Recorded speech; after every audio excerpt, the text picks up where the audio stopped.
బాహుబలి సినిమాలో ఓ డైలాగ్ ఉంటుంది కదా, ఏదైతే వాడు వచ్చి ఆ ఇంద్ర బ్రెచ్చా బుచ్కా అంటే ఏదో మాట్లాడుతూ ఉంటాడు. ఆ విలన్ వచ్చినటువంటి సందర్భంలో తన మీదకి తన దెబ్బకి తట్టుకోలేక పారిపోతున్నటువంటి సొంత సైన్యాన్ని మనోధైర్యాన్ని ఇస్తా ముందుకు తీసుకెళ్ళడం కోసం నాతో వచ్చేదెవరు, నాతో పోరాడేదెవరు, నాతో కలిసి యుద్ధం చేసేదెవరు అంటూ ప్రభాస్ అడుగుతాడు కదా.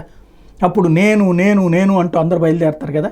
ఇప్పుడు జగన్మోహన్ రెడ్డి అట్లా పిలవాలనుకుంటా. ఎందుకంటే ఆయనతో వచ్చేదెవరో ఆయనతో ఉండేదెవరో ఆయనకే తెలియట్లా. ఇప్పుడు ప్రస్తుతం ఫస్ట్ టార్గెట్ ఎంపీలు, రాజ్యసభ సభ్యులు 2 అవుట్, ఇంకొక 7 ఆన్ ద వే, అలాగే ఒక ఎమ్మెల్సీ అవుట్, ఇంకెంతమంది అవుతారో తెలియదు. అదే సందర్భంలో ఇటు పక్కన రేపు మాపో ఎమ్మెల్యేల పరిస్థితి ఏంటి? ఎందుకంటే ఈయన అసెంబ్లీకి వెళ్ళాలంటే ఎమ్మెల్యేలు కూడా అటు వెళ్ళి జాయిన్ అయిపోతారు. అప్పుడు ఏంటి పరిస్థితి? ఫైనల్గా ఈయన వెనకాల ఉండేదెవరు ఆయన అడగాలేమో, నాతో ఉండేదెవరు అని చెప్పి.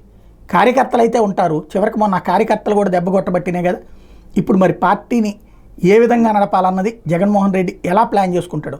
అదేదో పవన్ కళ్యాణ్ సినిమా డైలాగ్ గుర్తుంది కదా, అదొకటి ఉంటుంది, దేంతో ప్రారంభమయ్యావో దాంతోనే ముగుస్తుంది నాయన అని. ఇప్పుడు అలా జరుగుతున్నది జగన్కి.